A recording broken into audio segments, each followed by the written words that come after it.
নমস্কার বন্ধুরা, আজকে আমি কাঁচা কলা দিয়ে মটরশুঁটি দিয়ে ধোকা বানাবো। তার জন্য আমার লাগছে এখানে 6টা কাঁচা কলা গ্রেট করে পিষে রেখেছি। এখানে এই বাটির 1 বাটি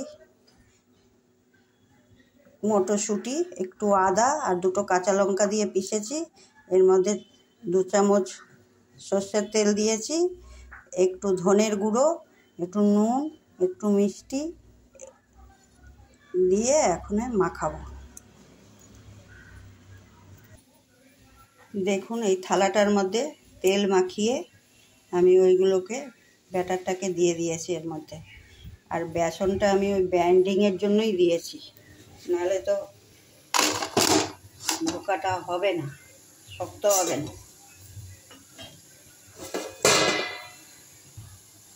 এটা বসিয়ে দিয়ে এখন থালা দিয়ে চাপা দিয়ে দিই। চাপা দিয়ে আমি এখন অন্য প্রসেস করছি। এই আরেকটা কড়াতে আমি তেল বসিয়ে দিয়েছি। এখন এই তেলের মধ্যে ওটা ভাপা হতে থাকুক, পরে আবার দেখাচ্ছি। আমি এবার কারিটাকে করে নিই। এর মধ্যে তেলটা গরম হয়ে গেলে, তেলটা দেখুন গরম হয়ে গেছে, ওর মধ্যে আমি 2টো তেজপাতা দিয়েছি, একটু জিরা দিয়ে দিলাম।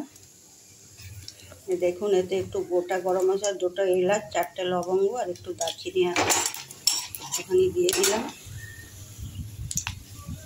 এর মধ্যে আমি একে একে সব মশলাগুলো দিয়ে দিলাম। একদম ফোড়নটা পুড়ে যাতে না যায়,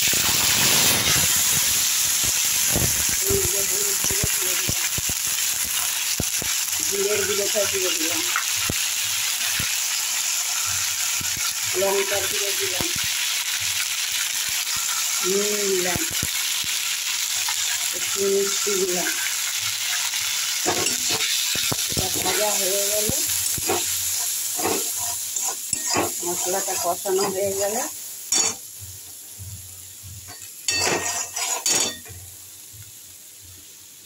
আমি এই বাটিতে একটা টমেটো, একটু আদা আর একটু গরম মশলা এর সঙ্গে একসঙ্গে বেটে রেখেছি, এটা দিয়ে দিই।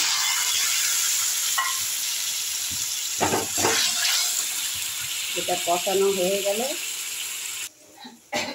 এই দেখুন এটা ভাপানো হয়ে গেছে। এখন গ্যাস বন্ধ করে দিয়ে এটা একটু ঠান্ডা হতে দিতে হবে, তারপরে এটাকে পিস পিস করে কাটবো। আমার এই যে মশলাটা হচ্ছে, মশলাটা দিয়ে তেল ছেড়ে দিয়েছে, মশলাটা কষানো হয়ে গেছে। এর মধ্যে আমি এই যে আলুগুলো ভেজে রেখেছিলাম, এই আলুগুলো দিয়ে দিলাম।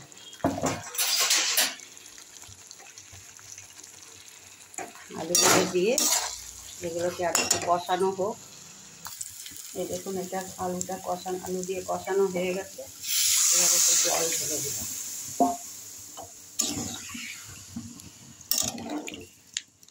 আলুটাও গলে গেছে ভাজার সময়।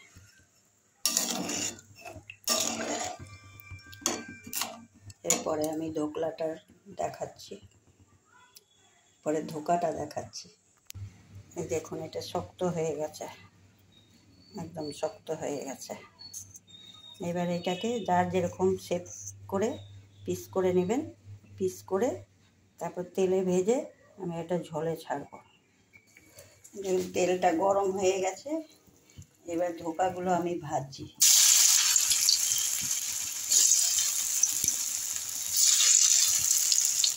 দেখুন এগুলো ভাজা হচ্ছে, এবার আমি তুলছি।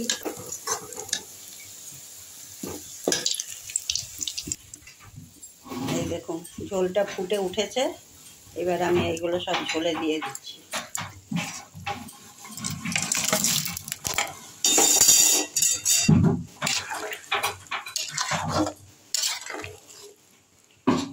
এর মধ্যে সব দেওয়া আছে, গরম মশলা তো আমি আগেই বেটে সব মশলার সাথে দিয়ে দিয়েছি, তা আর কিছু দেবো না। একটু ফুটে উঠলেই নামিয়ে দেবো। এই দেখুন ফুটে উঠেছে, এখন আমি গ্যাস বন্ধ করে দিচ্ছি। এই দেখুন আমার এই যে কাঁচা কলা দিয়ে মটরশুঁটি দিয়ে ধোকা, আর ওই যে আমি সাইডেরগুলোও কেটে রেখেছিলাম, কেটে ছোট ছোট করে ভাজা করে রেখেছি। বাচ্চারা খেতে ভালোবাসে ওগুলো। তাই ওইগুলো বাচ্চারা খাবে। আমার আজকের রেসিপিটা এখানেই শেষ।